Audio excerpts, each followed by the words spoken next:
अस्सलाम वालेकुम दोस्तों, मेरा नाम है अली उमर सर, हमेशा की तरह मौजूद है दाऊद और आप देख रहे हैं जिस वक्त क्रिकेट लवर एडी शो को किसको देखना बनता है। दोस्तों आप लोग से बात करने जा रहे हैं, बात करेंगे जी आज आपके साथ टॉप न्यूज का सेगमेंट आपसे शेयर करेंगे। बात करने जा रहे हैं जी पाकिस्तान और साउथ अफ्रीका के दरमियान जो मैच जारी और सारी था वो मैच इख्तिताम पजीर हो गया और फैसलाबाद में फुर्सत से जो आपकी कुट निकाली है साउथ अफ्रीका ने। सेकंड ओडीआई में आपको नजदीक भी लगने नहीं दिया। पहले आपने पिटेरियस का कैच छोड़ा, नसीम शाह ने स्ट्रेट कैच था उसने आपको कुट के रख दिया। फिर आपने डिकॉक का बच्चों वाला कैच जो है वो गिरा दिया, जिस तरीके से नवाज लेट आए उस कैच के ऊपर ही नहीं आए, वहां से आपकी जो बेहतरीन किस्म की कुट निकल गई। और फिर जो एंड हुआ एक और आपने कैच छोड़ा, डिजॉर्जे का भी आपने कैच गिराया, उसने भी आपको जो कुट काट के रख दिया। लिहाजा जितने कैचेस आज आपने छोड़े उतना आपको मारा, लेकिन बहुत ज्यादा कुटा, फुर्सत से कुटा, पोड़ा मरोड़ा और सब कुछ किया भाई आपके साथ। डिकॉक का ऐसा लगा कि शायद उसने रिटायरमेंट वापस ही आपको कुटने के लिए ली थी। जिस तरीके से उसने आज आपको कुटा है देख के लग रहा था कि भाई बस कानों को ही हाथ लगाया जाए और कुछ नहीं किया जा सकता। इतनी बुरी मार ये एक्सपेक्ट हम नहीं कर रहे थे। इवन पाकिस्तान के 3 खिलाड़ी अर्ली आउट हो गए थे, लेकिन पाकिस्तान फिर भी एक रिस्पेक्टेड टोटल के ऊपर खड़ा था। और यही जब पाकिस्तान चेस करने के लिए आया था इसी ड्यू के अंदर, तो किस तरह हम फंस गए थे और आखिरी ओवर में हमें 10 रन तक की मोहलत आ गई थी कि 7 बॉलों पे हमें 10 रन चाहिए था। तो भाई साउथ अफ्रीका ने आपको यह बता दिया कि अगर ड्यू आई हो तो किस तरीके से कुट लगती है और किस तरीके से मैचेस जीते जाते हैं। दाऊद साहब तो इतना वन साइड यार, मैं एक बात मिड में कह रहा था और मैं अली साहब बार बार ये बात कह रहा था कि ये प्लेइंग 11 जो आपने खिलाई है ये बिल्कुल भी बॉलिंग के हिसाब से डबल क्रॉस है, डबल क्रॉस।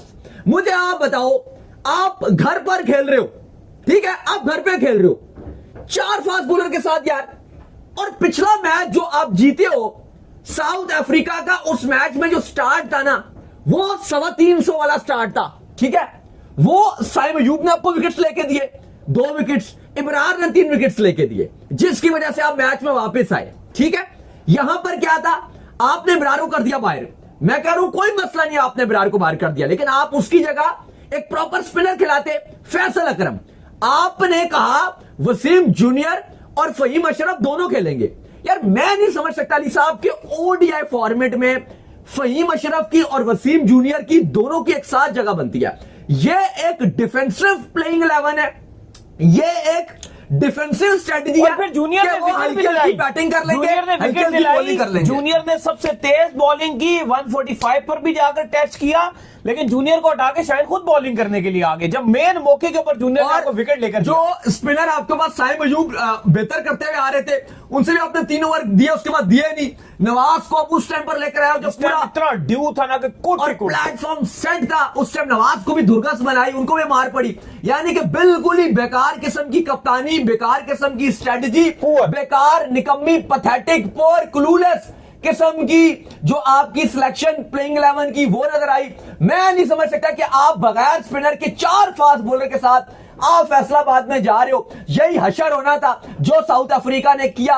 ना सिर्फ आपको हराया, ना सिर्फ आप हारे, बल्कि जलील होकर आज हारे हो। साउथ अफ्रीका ने स्पेशली कॉन्टेंट डिकॉक, वो रिटायरमेंट से आया और रिटायरमेंट वापस लेने के बाद उसने आपको फुर्सत से तोड़ा और कमाल किस्म का 100 कंप्लीट किया आज। बहुत ही शानदार उसकी बैटिंग थी, डिजॉर्जे की बैटिंग बहुत शानदार थी। आप बैटिंग कर रहे थे 22 पे, बर्गर ने 3 आउट कर दिए, बर्गर ने 3 आउट कर दिए आपके, और आपसे उनकी 1 विकेट लेना दुनिया का अजाब का काम बन गया था। इतनी निकम्मी, इतनी पैथेटिक किस्म की बैटिंग की आपने, और बॉलिंग उससे भी ज्यादा बेकार। तो भाईजान आपने सीरीज जो है वो साउथ अफ्रीका के खिलाफ फैसलाबाद में बराबर जो आपने करा दिया और बराबरी की सतह के ऊपर आप जो आकर खड़े हो गए हो। लेकिन दाऊद साहब एक चीज तो फिर वाजे हो गई है और वो ये कंटिन्यू है। अगर आप देखो तो ओडीआई के अंदर पाकिस्तान के पास बॉलिंग नहीं है, नहीं है। और आपने फिर भी गलती ये की है कि आपने शाहिनशाह अफरीदी जैसे बंदे को ओडीआई में कप्तान लगा दिया है, जहां पर उसकी अपनी स्पेस बचाना मुश्किल हो जाती है। T20 में उसकी कप्तानी फिर भी समझ आती है कि उसकी जगह बनती है कि वो 2 ओवर डाल देता है, कुछ बैटिंग कर देता है। आगा ओडीआई में बैटिंग कर रहा है, आगा को अपने T20 में कप्तान बना दिया। लेकिन दाऊद साहब इतनी अंधे को भी ना अली साहब ये नजर आता है, अंधे को भी नजर आता है कि शाहीन को T20 की कप्तानी दी जाए, आगा को T20 से ड्रॉप कर दिया, ओडीआई की दे दी जाए। बिल्कुल। और हाँ। आगा को ओडीआई की कप्तानी दे दी जाए, ओडीआई में आज भी उसने रन किया है यार, पिछले मैच में भी रन किए थे। चाहिए जो एटलीस्ट विकेट्स लेकर दें यार, इंपैक्ट आपके ऊपर डाले।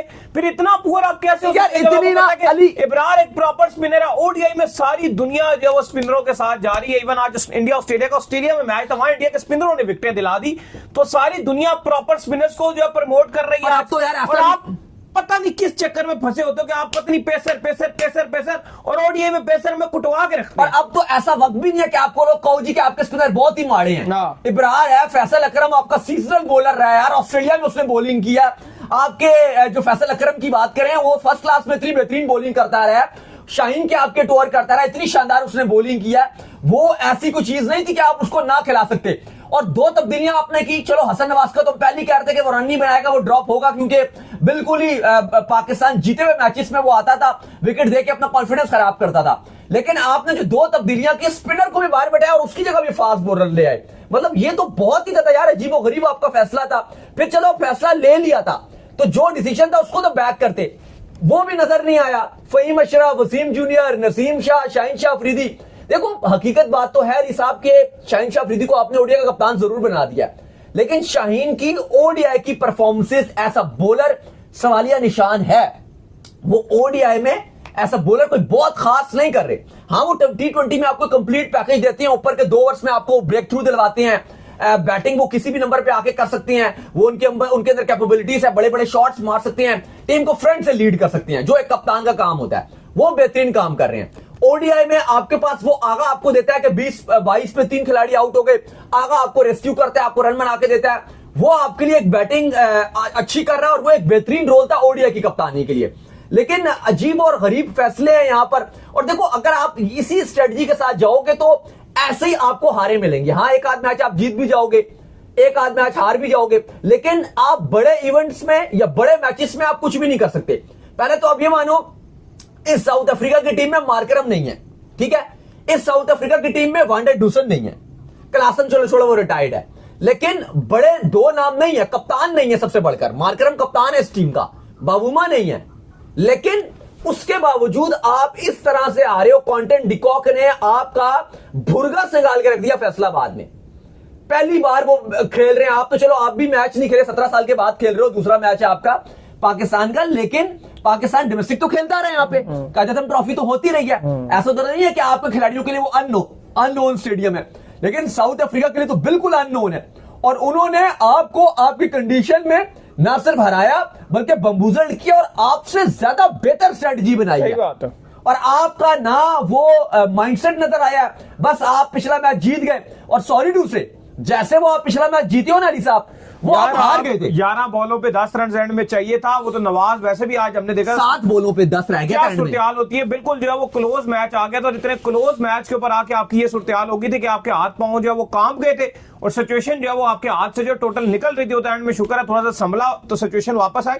बाकी दाऊद साहब, आपको साउथ अफ्रीका ने ये बताया कि ड्यू में बैटिंग कैसे होती है, ड्यू का इस्तेमाल कैसे किया जाता है, किस तरह जबरदस्त छक्के मारे जाते हैं उनके ऊपर। अगर आप देखो ना, होता सीरियस नोट, अगर आप बॉलर्स को बहुत ज्यादा क्रिटिसाइज करो वो भी गलत बात होती है।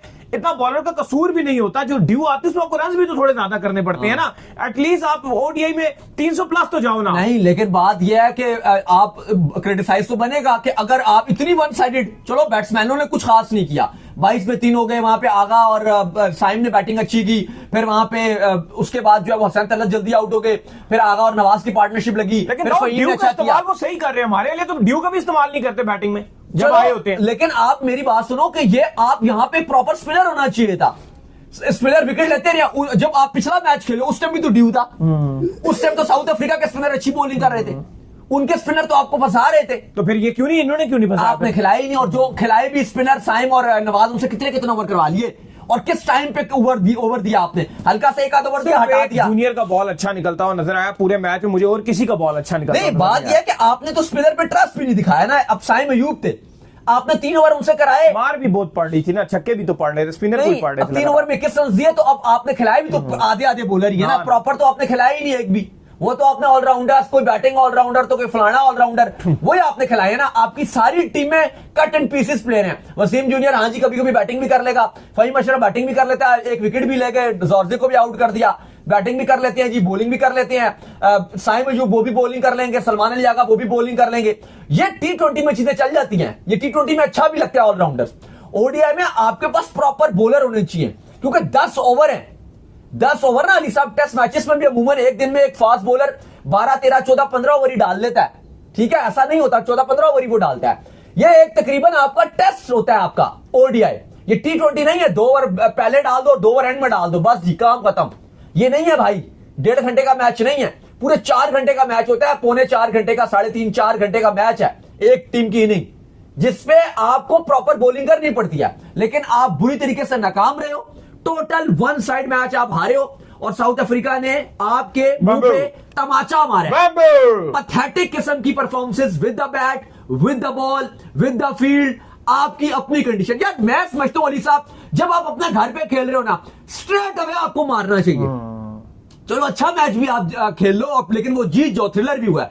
ये नहीं हो सकता कि आप इतनी गंदे तरीके से साउथ अफ्रीका आपको लपेट के जाए। गंदे तरीके से रहा है वन साइड यार, टोटल वन साइड यार। क्या रिटायरमेंट इसने वापस पाकिस्तान को रगड़ने के लिए ली थी? 6 छक्के मारे, मार दुम्बा बना दिया उसने आपको। बहुत ज्यादा यार पैथेटिक, क्लूलेस, निकम्मी परफॉर्मेंस देखने को मिली आज पाकिस्तान टीम की। मुझे दुख ये हुआ अली साहब, देखो हार जीतना मैच में होती है, मैं मानता हूं हार जीत होती है, हार जाते, लेकिन ना आपको पकड़ना चाहिए था साउथ अफ्रीका को। जो स्ट्रेटजी देखने को मिली, 4 फास्ट बॉलर यार, ऐसे कौन खिलाता है? और ऐसा भी नहीं है कि कोई शाहीन और कोई नसीम कोई बहुत कुछ सुप्रीमेसी फॉर्म में चल रहे हो कि जो आते साथ ही मिचेल स्टार्क एंड से लग जाएगा। मिचेल स्टार्क और हैजलवुड की जोड़ी है। नसीम भी तो कुछ नहीं कर रहा, कुछ भी नहीं कर रहा, टाइम से कुछ नहीं कर रहा। शहनशाह अफरीदी का भी गुजारा ही होता है ओडीआई के अंदर, वो भी ओडीआई में कुछ नहीं करते। टी20 में जो शुरू में विकेट दिला देते हैं, थोड़ा सा उनको ओवर खेलो, उसके बाद वो एक एंगल पकड़ते हैं, साइड वाला एंगल, जिससे वैसी विकेट नहीं उनको मिलती, और उसी एंगल से वो शुरू हो जाते हैं। एक भी बॉलर आपके पास ऐसा नहीं है जो प्रॉपर यूं हिलाए प्रॉपर। मैं वही बात कर रहा हूं ना कि आप जिस इंपैक्ट से आज बर्गर ने बॉलिंग की, आपके किसी एक बॉलर ने बॉलिंग नहीं की। अच्छा, अगर ऐसा है जूनियर से की है थोड़ी सी। अच्छा मेरी बात सुनो, ये आप सेना टीम्स के अगेंस्ट खेल रहे हो ना, तो फिर मुझे आप ये बताओ कि फिर आपको क्या बीमारी है या क्या मसला है दिमागी कि आप फैसल अकरम को क्यों नहीं चांस दिया? भाई थोड़ा सा दाऊद साहब, जब भी आप कह लो कि थोड़ी बहुत भी फ्लैट कंडीशन आती है ना, जो आपका पेस बॉलिंग अटैक वो बिल्कुल निकाम हो जाता है। 2023 वर्ल्ड कप से हम देखते हुए आ रहे हैं, क्योंकि जहां पर जरा सा भी फ्लैट कंडीशन आती है ना, क्रिकेट है, कभी फ्लैट आ जाएगी, कभी मुश्किल, कभी आसान। मुश्किल का जहां पर थोड़ी सी बैट मतलब बॉलर को मिल रही है, वहां तो अच्छा कर लेंगे, लेकिन जहां जरा सा भी फ्लैट का लफ्ज भी आ जाए ना कि ये फ्लैट है, आपके बॉलर्स नाकाम हो। तो मेरी बात सुने, आप आईसीसी इवेंट में आपको क्या बहुत मुश्किल पिचेस मिलेंगी? कभी भी आप आईसीसी इवेंट खेलोगे आपको फ्लैट ही विकेट, दरमियानी विकेट 95% फ्लैट विकेट मिलेंगे। और जो साउथ अफ्रीका है वहां पे तो मैं कहता हूं 99% फ्लैट मिलेंगे। ग्राउंड भी छोटे होते हैं, ग्राउंड भी छोटे और विकेटें भी फ्लैट, 99% फ्लैट विकेटें मिलेंगी। और आप देखोगे कि जो 2027 का वर्ल्ड कप होगा, उसमें ये बैट्समैनों की 3-4 मुझे लगता है कि डबल सेंचुरियां आएंगी ओडीआई फॉर्मेट में, 3-4। अब आप देख लो फास्टेस्ट सेंचुरियां वहीं बन रही होती है, वो पिंक बॉल, वो पिंक जर्सी पहन के साउथ अफ्रीका कैसे पेलना शुरू होता है सब टीमों को। वो आपके शायद अफरीदी ने सबसे ऊंचा छक्का मार दिया था, वो आपके फखर जमान ने क्या नॉक खेली थी, कॉन्टेंट डिकॉक वहां पे क्या क्या इनिंग खेल गए थे। अभी इंडिया और साउथ अफ्रीका की जब सीरीज हुई थी वहां पे व्हाइट बॉल, वो भी आप देखो हाई स्कोरिंग मैचेस, वो तिलक वर्मा, वो संजू, यहाँ पे आप पाकिस्तान की तरफ से फखर जमान देखो जब भी गए कमाल किया। यार साउथ अफ्रीका की कंडीशन बहुत फ्लैट होती है व्हाइट बॉल में, टेस्ट में उतने ही वो मुश्किल होती है क्योंकि वो अनइवन आपको बाउंस देती हैं। लेकिन अगर आप बोल रहे हैं, जो कि सच बात है, कि आपके फास्ट बॉलर को जब भी हल्की सी फ्लैट विकेट्स मिलती है वो यूं कर देते हैं भाई हमसे नहीं हो पाएगा, हम नहीं कर सकते, तो भाई अली साहब फिर आप इतना क्यों एक्स्ट्रा डिपेंडेंट हो उनके ऊपर? मैं ये नहीं कह रहा आप 4 फास्ट बॉलर खिलाएं, आप 2 या 3 खिला लो, फिर आप स्पिनर के ऊपर डिपेंड करो ना। और अगर आप स्पिनर की बात करो तो बुरा नहीं किया आपके स्पिनर ने, चाहे इब्रार की बात कर लो, साइम अयूब अच्छी बॉलिंग करते रहे हैं, तो फिर आप स्पिनर के ऊपर शिफ्ट कीजिए। अब आप मुझे कहते हो जी हम स्पिनर को खिलाएंगे भी नहीं, आधे आधे बॉलर खिलाएंगे और मैच भी जितवाओ, ये नहीं हो सकेगा, ये नहीं हो सकेगा। और इस तरह से शायद आप एक आध मैच जीत जाओ, लेकिन बड़े टूर्नामेंट में आप हमेशा नीचे नजर आओगे, हमेशा गिरे हुए नजर आओगे। अगर ये डिफेंसिव स्ट्रेटजी के साथ आप जाओगे, मुझे नहीं नजर आ रहा कि इस स्ट्रेटजी के साथ आप कुछ खास कारनामा अंजाम दे सकते हो। आपके ओडीआई हर मैच में एक प्रॉपर स्पिनर खेलना चाहिए, एक प्रॉपर स्पिनर। और मैं इसलिए हम दोनों बात कर रहे थे कि यार मिड में भी कि आप ये साउथ अफ्रीका के साथ खेल रहे हो यार, कुछ श्रीलंका या इंडिया के साथ नहीं खेल रहे या बांग्लादेश के साथ नहीं खेल रहे। चलो हम मानते हैं एशियन टीम स्पिनर को थोड़ा बेहतर खेल जाती हैं, लेकिन Australia, England, New Zealand, south Africa, इनके अगेंस्ट कौन अपने स्पिनर को बाहर बिठा के 4 फास्ट बॉलर खिला फैसल सकता है? अकरम को भी आपने नाम को इंक्लूड किया, फाइनल में तो आप खिलाओगे नहीं, बात तो ये है। बस स्क्वाड बेचारे को तो नाम खिला लो। निकाल अब दोगे आप। मेरे ख्याल से इब्रार को ही लाएंगे डायरेक्ट हाँ, फाइनल। हाँ, फाइनल के लिए इब्रार की वापसी होगी, क्योंकि इनको भी पता चल गया कि ये तो बिल्कुल ही काम तो बेकार है। ट्राई करना था, अकरम को ट्राई कर लेते। आज ज्यादा बेहतर था कि उसको चांस देते, और मैं समझता हूं कि वो सिर्फ ऐसा नहीं होगा कि वो आके खेलेगा, अगर आप उसको खिलाओ वो इंपैक्ट डालेगा। वो इब्रार से ज्यादा मुझे लीथल बॉलर नजर आता है, क्योंकि वो ज्यादा उसके पास ऑप्शंस हैं। इब्रार तो चलो एक मिस्ट्री बॉलर है ना, लेकिन उसके पास जो लॉन्गर फॉर्मेट है, इब्रार आपको शायद T20 में सक्सेस दे सकता है, लेकिन जो आपका फैसल अकरम है वो लॉन्गर फॉर्मेट में, ओडीआई में, जहां पे 10 ओवर डालने हैं, वो वहां के लिए ज्यादा सूटेबल है, क्योंकि वो बैट्समैन को फंसा के, बैट्समैन को पकड़ के विकेट निकाल के देगा। वो एक बेहतर ऑप्शन हो सकता था, लेकिन खैर पाकिस्तान कुछ नहीं किया। कॉन्टेंट डिकॉक ने और डिजॉर्जे ने एक गंदे तरीके से आपको रगड़ा लगाया फैसलाबाद में, और आप हार चुके हो। सीरीज 1-1 से बराबर है। ना सिर्फ हारे, बल्कि गंदे तरीके से इस मैच में हारे। ना बैटिंग, ना बॉलिंग, ना कप्तानी, ना फील्डिंग, कुछ भी नहीं हुआ। तो चलो उम्मीद करते हैं आज का हमारे शो आपको आएगा पसंद। आप वीडियो को लाइक कीजिए, हमारे चैनल को सब्सक्राइब कीजिए, साथ ही बेल आइकन को बजाइए। एक और काम कर लीजिए, वे कर लीजिए, ऐसे काम पर जाइए, आप इनको फॉलो कीजिए। बिल्कुल इंस्टाग्राम पे मुझे फॉलो कर लीजिए, वहां पे मैं मौजूद हूं, दाऊद क्रिकेट के नाम से। अगर आपको कोई सवाल हो तो भेजिएगा, और उनको भी फॉलो कीजिए। मुझे फॉलो कीजिए, मैं क्रिकेट लवर ऑफिशियल के नाम से लिंक डिस्क्रिप्शन में मौजूद है। आप सुनते हैं नेक्स्ट वीडियो में, ख्याल रखिए, अल्लाह हाफिज।